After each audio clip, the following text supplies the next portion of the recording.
ঢাকা থেকে পূর্ণগ্রাস সূর্যগ্রহণের 93 ভাগ দেখার জন্য উৎসাহ হাজারো মানুষ ভিড় করে সংসদ ভবন, আগারগাঁও সহ বিভিন্ন এলাকার ক্যাম্পে। মহাজগতের এই বিরল নান্দনিক সৌন্দর্য উপভোগের আনন্দে সামিল হয় সর্বস্তরের মানুষ।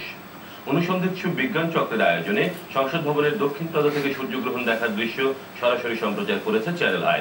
রিপোর্ট শারমিন আজাদের।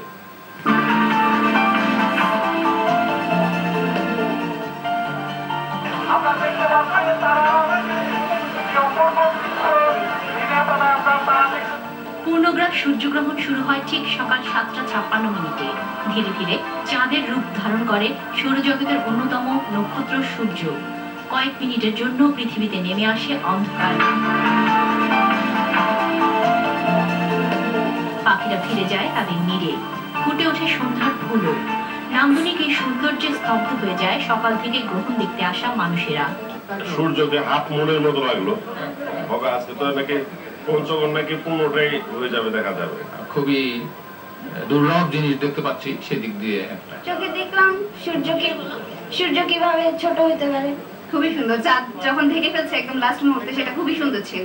মহাজাগতিক নান্দনিক সৌন্দর্যের সূর্যের আরেক রূপ।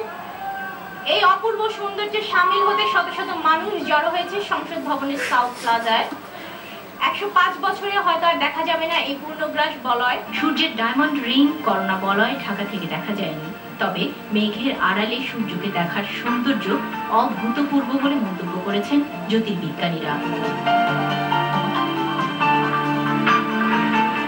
সূর্য যদি আলো দিতে না পারে, সে যে রাতের অভিব্যক্তি দেখা যায়, এটা কিন্তু এটা প্রমাণ হয় এটা দিয়ে। Very happy about the opportunity to experience this rare event here with my friends in Bangladesh.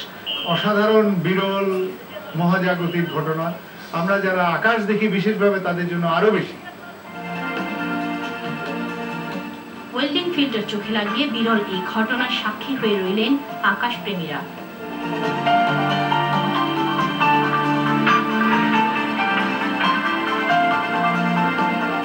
Sharmin Azad, channel I, Dhaka.